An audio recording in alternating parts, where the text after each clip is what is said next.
What's your first like move after that whole show is over? Can you start like you win? What's next? Like what happens My next? mindset at 23 was, oh, I'm never going to work again. Right. You know what I'm saying? I'm never going to work again. Like, so naive to think that, like, influencing can actually be a sustainable career. And especially just given the things like what happened on my season, like, I'm not ever going to do reality TV again. And that's a blessing. I don't really have a desire to do that at all. I didn't even really want to do reality TV in the first place. I just wanted to compete. Just happened to be on TV. You were so good at it, which didn't make. I'm sorry, I know I'm just cutting you.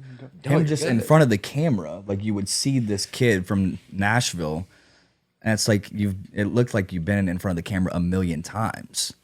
Well, honestly, bro, part of that is like just putting on a mask in front of everyone that I waited on, everyone that I served on, everyone that I've been hanging around. Like just really kind of putting on like an act in life. Yeah, You know what I mean? And so, like, you put me in front of a camera. Now, granted, also, you forget you're on camera really quick.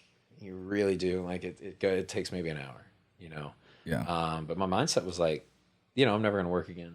I'm just going to, you know, make these disgusting paychecks off of Instagram deals for the rest of my life. Like, We're looking for those. yeah, but you know what I'm saying? Like, there's a lot of money in social media. And I was like, oh, okay, great. You know, I got tiny little following. I was like, I can maybe make something with it, this, that, and the other. And then it just kind of seemed like I was getting, you know, one thing after the other. There would be like, this comes out or this comes out. Like someone on my cast had this kind of thing, and I'm getting dragged into it. And it just kind of was like 1-2 punches, you know, and then COVID hits. And that's when, you know, me and a couple buddies were like, oh, we'll just move to Vegas. And then moving out of Vegas was like, okay, you know, I really need to get some things in order. And in March of 2021 was when I had gotten attacked by those 2 dogs, had a shoulder surgery in June, and I couldn't do anything. I was like, okay, I need to get a skill, right? Like I need a skill. So I need to figure out. And so I was on TikTok, and this guy who's actually one of my mentors pops up on my For You page, like day trading and investing. And I was like, okay, I got some capital. I've got a computer. Like, let's see what we can do here, because I'm slinged up. Like, can't do anything. Sitting at the house Yeah, doing sitting at the nothing. house. I remember Sahara. this phase of Mickey. I was gonna say, well, it was not short after we were out there when you were you started it, and then you're still doing it while Yeah. we then came out and saw kind of like what that was for you. And Yeah. Y'all got to see my spot in Bell Canyon. yeah, Yeah, in should the we just go mountains. ahead and say it, dude? Like that was one of the best nights of our entire life, bro. Really? we still Yeah. talk about that to this day of just like it was like the perfect like night for us in terms of like where we were just mentally, and then like just where we were like with the podcast. Yeah. It was just like deep breath, thank you. Yeah. You know what I mean? That's And I'm kind of so what glad the Thursday night football game or the Sunday night football game, we just couldn't figure it out. Because I was like, oh, well, what are we going to do? And you kind of just like made us food and just put us out on your deck or whatever. And I was just like, okay, so this is cool. Like, Yeah. And we're in Los Angeles. we Like, this hiked is up part the of Los Angeles. mountains a little Yeah. bit. Caught the sunset. Yeah. it Yeah. was just- Wow. Was that Bell Canyon? Bell Canyon. Yeah. So that was my daily routine. That was what I did. I didn't watch TV. I was up at 3 in the morning, you know, Pacific time. I'd go for a run with Sahara, run up in the mountains, go hiking, get in the stock market, and then I'd, you know, spend my mornings, days, nights watching sunsets, sunrises. Like, honestly, dude, like face in the dirt, spending time with the Lord. Still hadn't read a Bible though at that point. And so, like, my relationship with God was not really founded on His Word, but more so the religion that I grew up in, being Catholic.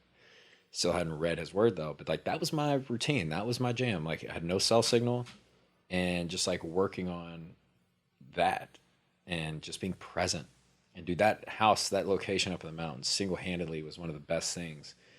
It was like an oasis, dude.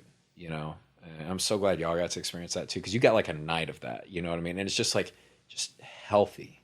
Yeah. Just like release and just relief as well. And I think the biggest thing is like, I'm glad it wasn't just like a, let's go stop by and see Mickey. It was like, let's just go over there for the night and Yeah. just lose almost track of time in terms of like, we left pretty late. If I remember correctly, and it was just like, we both looked at each other and we're like, we needed that. Yeah, You know well, what I mean? Mickey's in the kitchen for like 20 minutes or so, and I'm like, you got the big blankets on us too, by the way. And I'm like trying to like have a conversation with Liam, like, yeah, so 20 minutes like talking. I'm like, so what you think about that, dude? He's like, I'm just like, you know what? It I'm is gonna what go it get is. some more of those the chicken that he's making in there with the barbecue Because it does sauce. get cold up in the mountains. Yeah, it does no, get it cold did. at night. So did you move? Then you were in Vegas. It sounds like for a little bit, and then you Yeah. moved to Los Angeles at that spot. Yeah, it moved up to the mountains, and that was when I was like, okay. And that was when I also kind of, almost snapped on Instagram and like was like, I'm done. Cut everyone out, fired managers, fired agents, like went off the wall, kind of like, I can't continue down this path. Like I'm tired of being an influencer. Like I don't want to do this. And yeah, and then it was, a little while after that, I think it was September, October, I get a call. And that was when I kind of got hit with some news. And I was like, oh, I might need to go back home.